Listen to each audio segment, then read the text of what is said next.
Greetings, friends, and mostly enemies. How's it going, everyone? Garden of Lies, chapter... What is it now, Caitlin? Chapter 14. I'm not retarded or anything. Also, you can't hear Caitlin, but I can because I'm special. She's all mine. Alright, everyone. The Garden of Lies, chapter 14. Hard-headed. I step out the door and close it behind me. I turn my back and lean, taking a long sigh to clear my head a bit. What was she about to say before she passed out? I would just ask when she's sober, but she probably won't even remember. Damnable luck. That's what I have. I push off the door with a jerk of my shoulder blades and start the walk home. "Ah, what a gentleman," I hear a feminine voice call from behind me. I turn and find Tenefe approaching with Sin. "Did you guys follow me?" Sin shrugs. "I thought you didn't know where she was." "And? I don't need to tell you everything? Damn!" I scowl at him and shake my head. Tenna walks right up to me and hugs me like we're old pals. She smells of wine and rum, but a hug is harmless, so I squeeze her back. "Ah, you're gonna crush me!" She squeals in merry delight. Sorry. I've had a few too. I release her. But seriously, kinda weird that you guys followed me and Angel around. Oh my god, Dalj. What else are we gonna do in this boring-ass town? I can't sing all night. My voice is sore. Yeah, plus she needs her throat for other... Sin gets cut off when Tenna elbows him in the chest. Hard. Sin yelps, but wears a stupid grin. "Come have a drink with us," Tenna says, and grabs my hand to begin pulling me in the direction of the town square. Damn. What if I was going to decline? She looks back. "It wasn't a question, silly." I quirk an eyebrow at her, but she just sticks her tongue out and keeps pulling me off to who knows where. I guess I'm getting drunk with cats again. They take me to a bar in the square. I've only been to a few times. It's not really my scene, but Tenna seems to dig it. Sin is the kind of guy who's usually down for whatever. We all grab a high table and order drinks. "Tell us all about it," Tenna says. "My talk with Angel?" She rolls her eyes. "Duh! Did you guys do the nasty?" I feel myself blush a little. Wow. You don't mince words, do you? The waiter approaches with our drinks. Tenna grabs hers off the tray and takes a drink before the girl even stops moving towards the table. "Why should I? A waste of time, mate." "Don't dodge the question, dog. What happened?" Sin presses. So I tell them. I leave out any details that allude to her request, but otherwise, I lay it out as it happened. "Dang, bruh. You should have cut her off one drink sooner. You would have gotten some." I glare at Sin. "I see why you and Mur get along so well." "Mur," he says, trying to remember. "Yeah, Trapmaster Murday, formerly known as Longman Murday, gangly guy in my pack, silver hair." Finally, Sin's face indicates he remembers. "Oh yeah, that guy's tight. He thinks he's funnier than he actually is, though." I tip my mug to that and take a drink. I spend another 2 hours in this frilly bar with this funny jackass and the strange, sexy, singing cat. Okay, guys. Sorry to do this to you. Especially you, Mad Wolf. But I gotta close down. "Sorry to do this to you, but I gotta close down," Tenefe says in the most hilarious, mocking voice I have ever heard. I raise a hand, trying to talk through the laughter. "Sorry, barkeep. Sorry. We're going. He gives us all the evil eye as we take coin from our pockets, leave it on the table, and depart. The whole while, Tenefe mumbling more drunken mockery. I can't decide if it's funny or annoying and off-putting by the time we exit the bar. Okay, guys. I have training tomorrow. I need to at least pretend I slept, I say. I'm actually so drunk I am accidentally slurring. This is aggravating. I'm gonna have another damn hangover. Ookies, bye! Tenna gives me another hug. Sin holds his fist out in front of him. He stays like that, looking at me for a few moments. What? I ask. Canines don't fist bump? Here, man, you just make a fist and... He grabs my hand and pulls my fingers into a fist, like I don't know how. And bump. He pulls my arm, and our fists bump with a solid but harmless impact. Cat thing? I ask.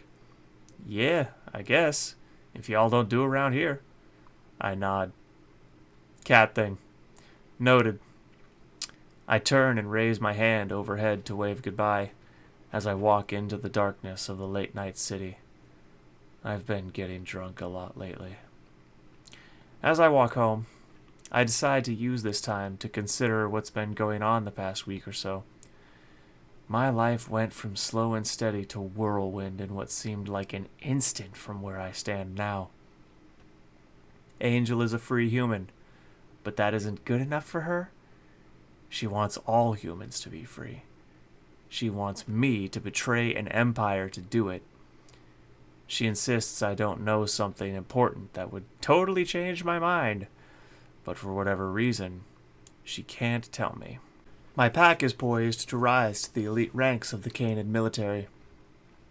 We could live as high-ranking men of import and prestige, directing military operations.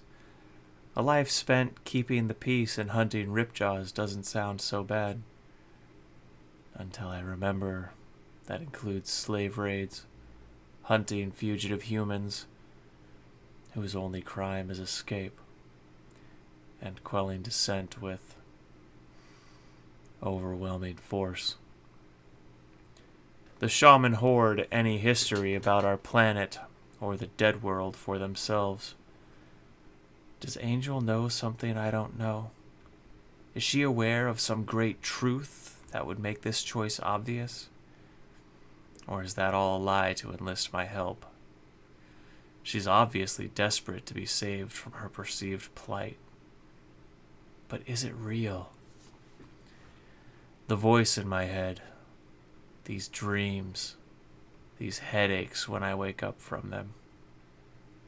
If I said it wasn't scaring me, I would be lying. If I believed it, I would be a fool.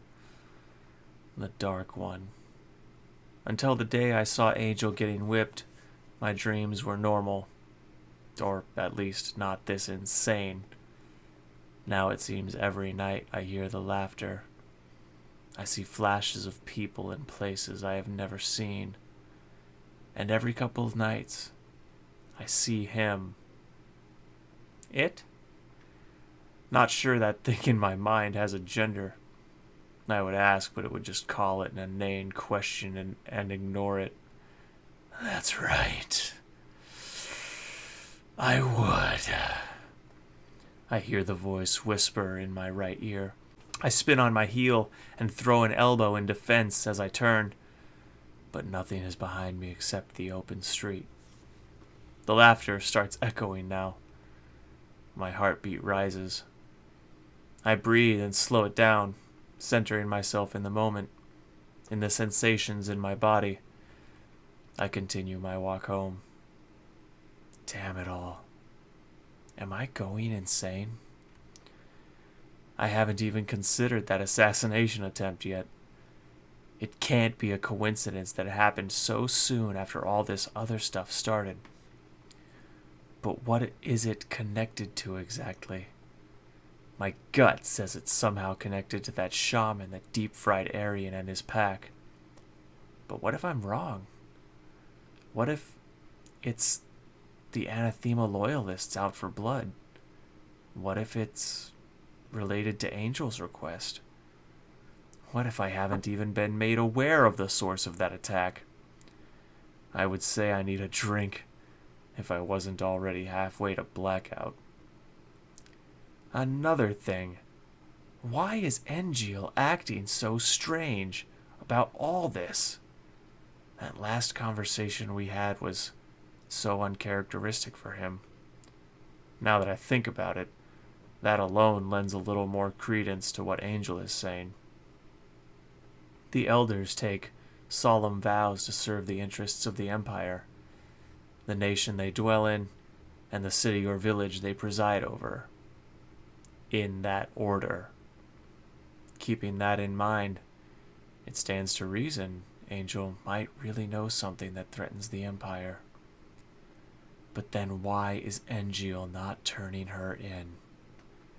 Could it simply be because she is his adopted daughter? That doesn't quite hold water for me.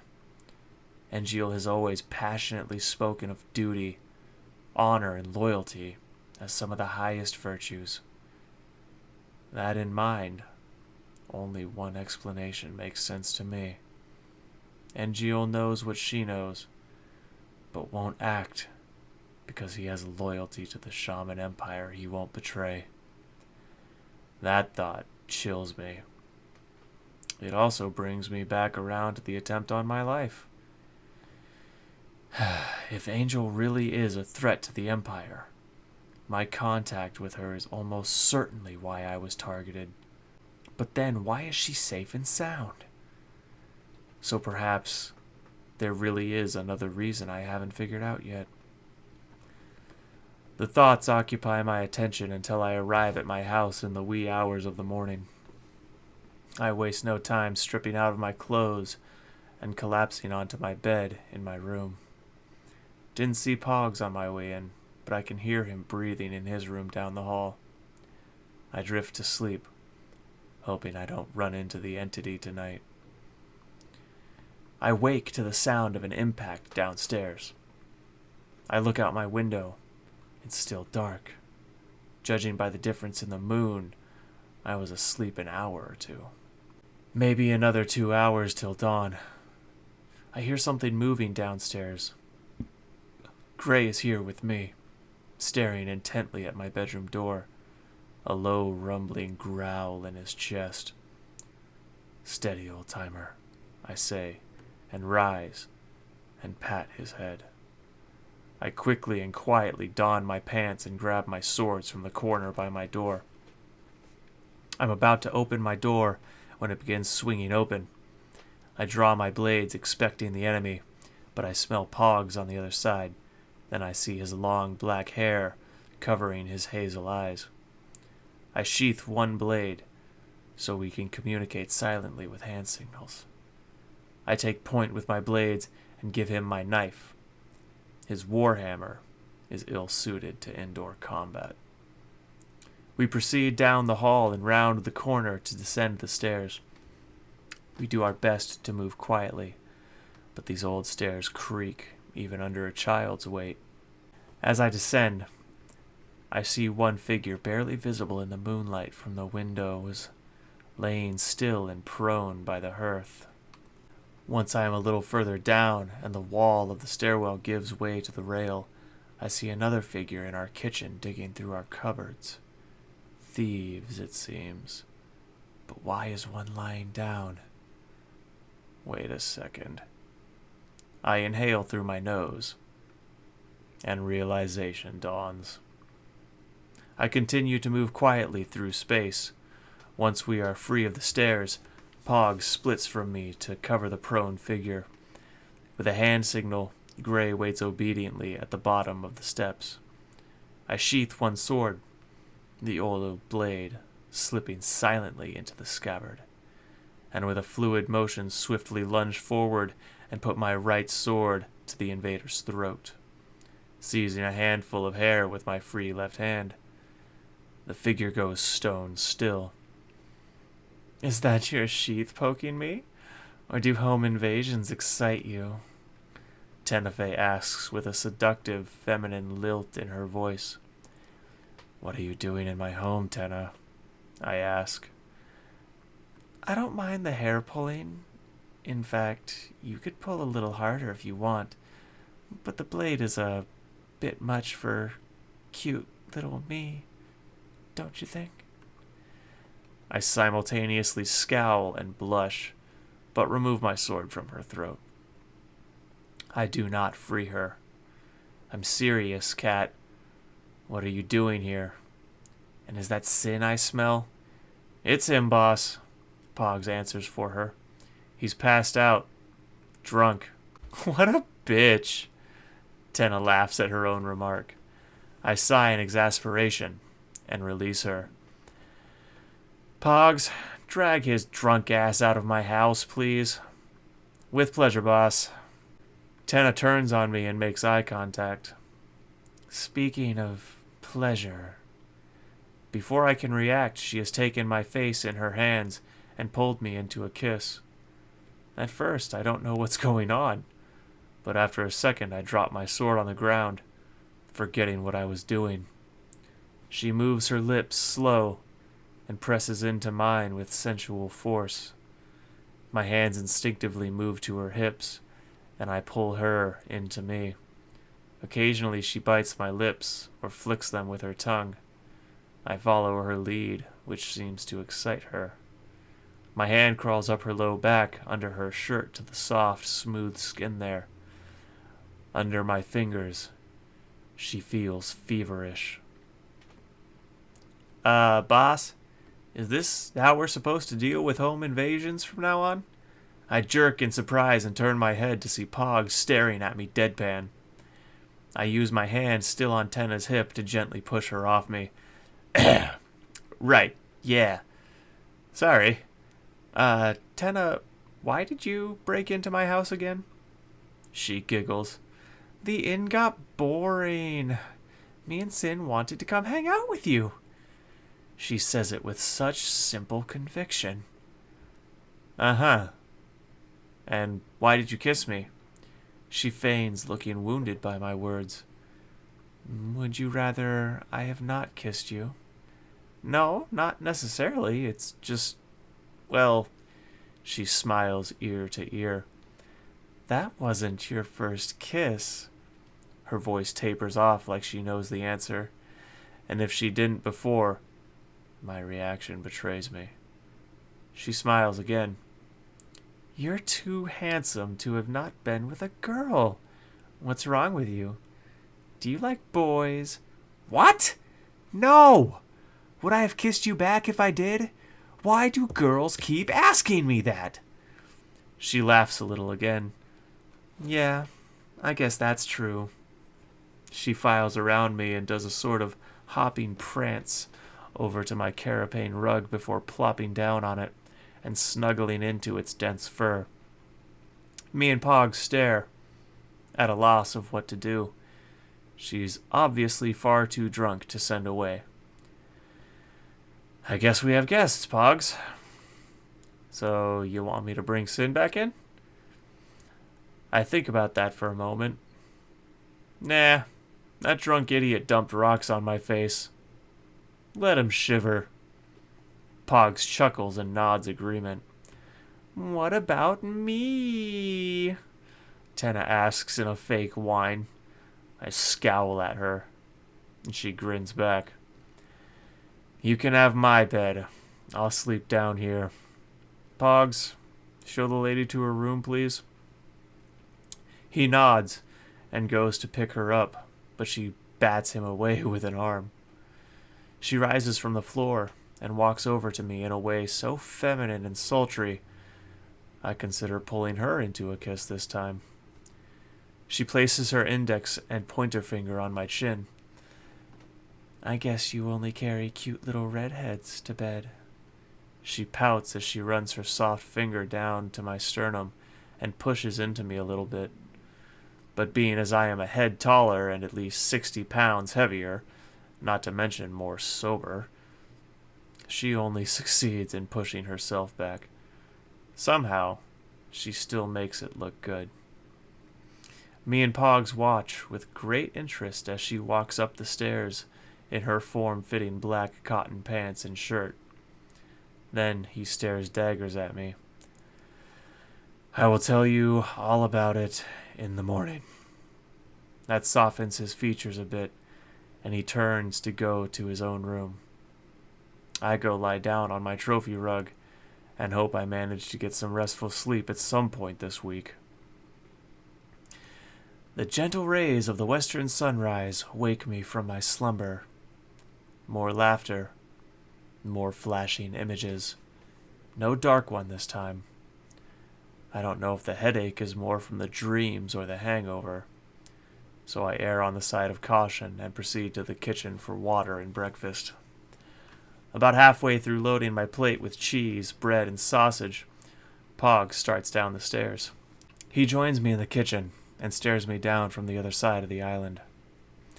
I continue my task, and when my plate is full enough for both of us, I turn and set it down between us. I take a few gulps of water. Well, what do you want to know exactly? He grabs a sausage link and takes a bite. Let's hear about this redhead. Yeah. I can't give you all the details, but, long story short, Angel, the whipped girl, me and her had drinks last night. He quirks an eyebrow and stares at me. I think he is unsure what to make of that. He seems to decide on what to say. A human, Dalj? When Kira is obviously interested? And you could probably have Amnes if you tried.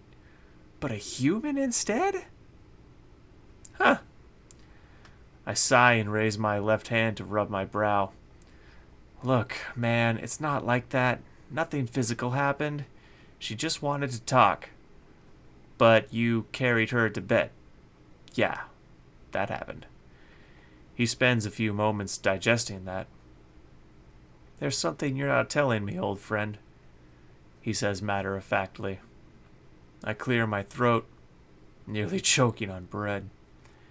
You're right, Pogs. And I'm sorry, but it has to stay that way. He takes a moment to digest that, too.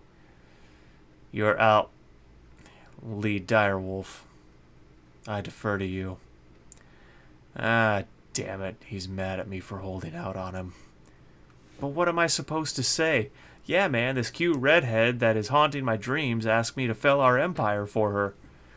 Yeah, something tells me that wouldn't blow over well. Suddenly, I hear a knock on the kitchen window. Can I have breakfast too? Sin calls from outside, as me and Pogs scowl at him. Pogs, would you mind letting Tweedledum in? Let him in yourself, Pog says as he grabs another link and walks away. Wow. I did not expect that reaction from him. I could flex my authority as his pack leader, but my friendship matters more than that. Still, his reaction concerns me. I walk to the back door and open it. Sid, back here. I leave the door open for him, and he comes in. Close it behind you. It's cold outside. Oh, yeah? You know, I hadn't noticed. I smirk and return to my meal. Gray saunters over, expecting scraps. I oblige him. You got anything to drink? Sin asks as he reaches for a piece of cheese and compliments it with bread. You still smell like booze from last night. There's water in the rain retrieval barrel out back. Weak, he says, but picks up the wooden mug I set out for him and marches outside for water.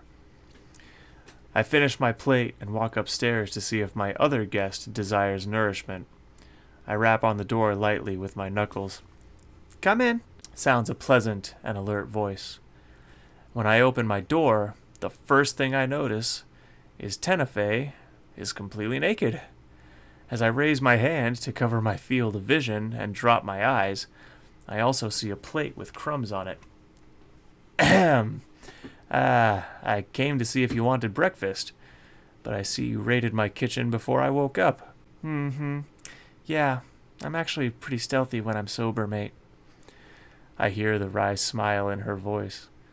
I can see her arms and legs rise and sweep out from the borders of my upraised hand.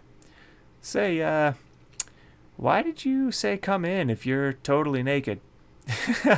It's just skin, mate. Seeing me naked doesn't mean we're suddenly paired for life. I'm doing my morning sun stretches. Gotta maintain my lovely tan. Now that she mentions it, all of her movements are keeping her inside the sunlight from the window. More sunlight outside, you know. Are you serious? It's cold. I smile and shake my head. See you when you're done, I guess. I close my door and walk away. I find myself imagining Angel with a tan. The golden glow certainly holds a certain exotic appeal.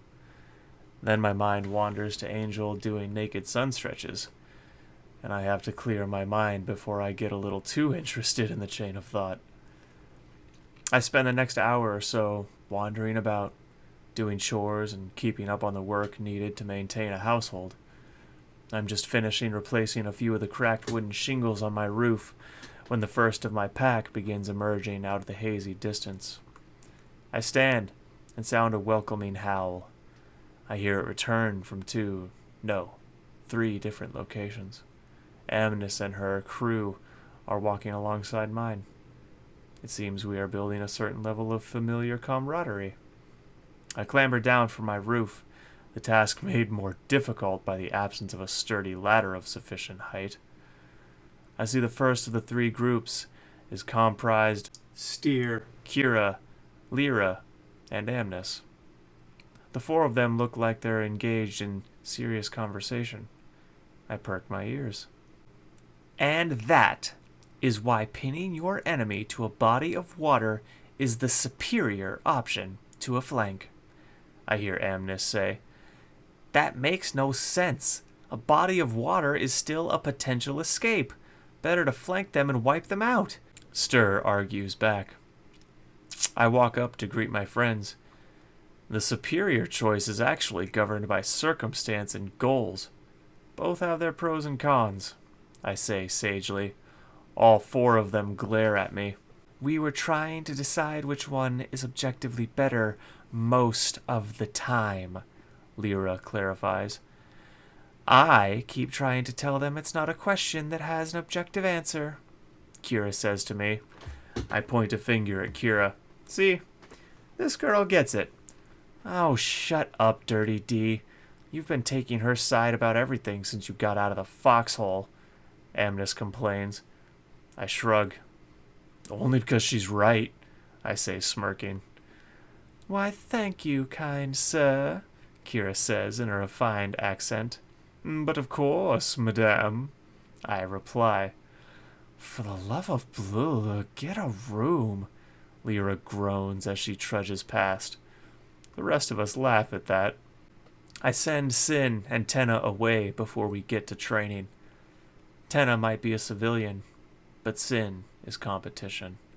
And Tenna is his friend. She can't be trusted not to tell him what she sees, if she's allowed to watch us train. You sure are paranoid, Dalj, Tenna says as she hugs me goodbye. Runs in the family, I say, which is true. Dad was overcautious about some of the strangest things. We train all day again. We do a lot more single combat this time, rotating opponents so we get a good feel for fighting a variety of body types and opponents of different skill levels. A lucky shot from an amateur will kill you just as dead as a master stroke from a veteran. Me and Pogs break out our new weapons, and our peers marvel at their craftsmanship. They try to goad us into demonstrating what they're capable of.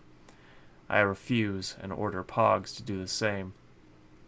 I don't want rumors of our legendary weapons to attract actual thieves.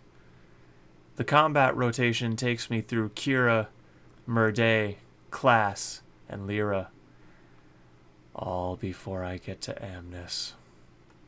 The sun is edging towards the eastern horizon now, and despite the fact they should be engaging in their own bouts, our packs have gathered round to see the fight.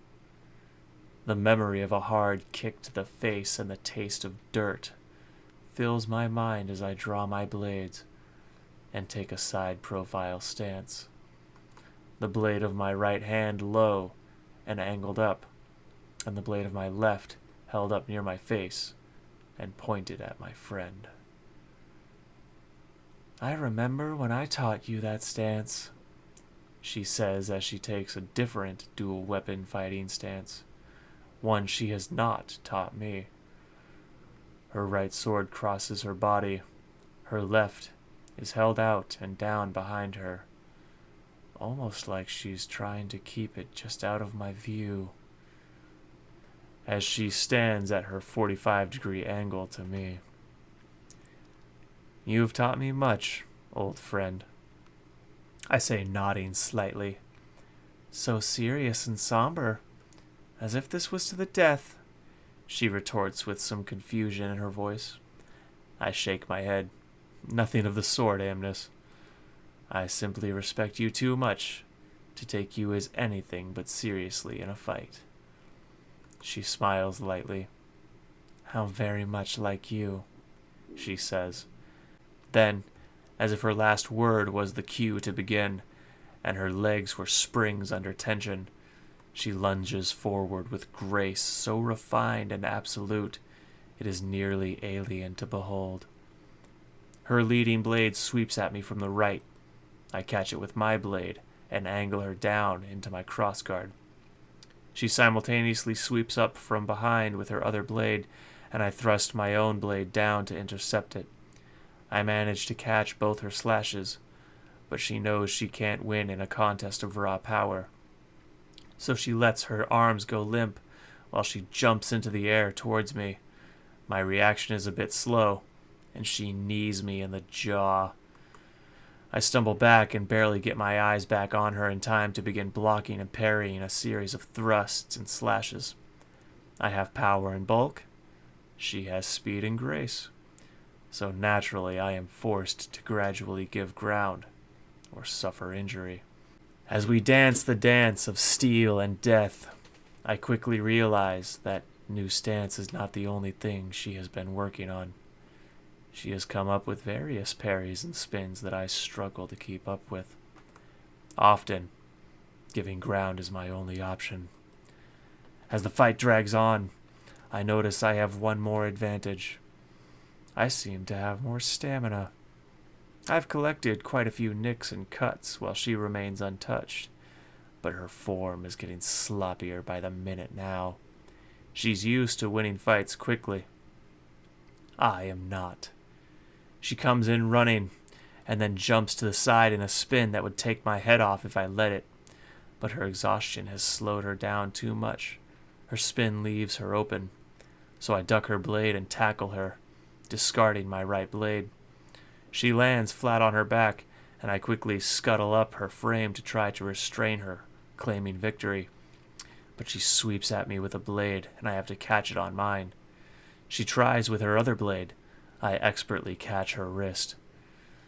"You always said I was hard-headed," I say. Then I slam my forehead down into hers. I see a flash of white. Her body jerks underneath me, and her arms go limp. Once my head stops spinning, I stand up, but I quickly realize I was not ready to stand and fall back on my rear.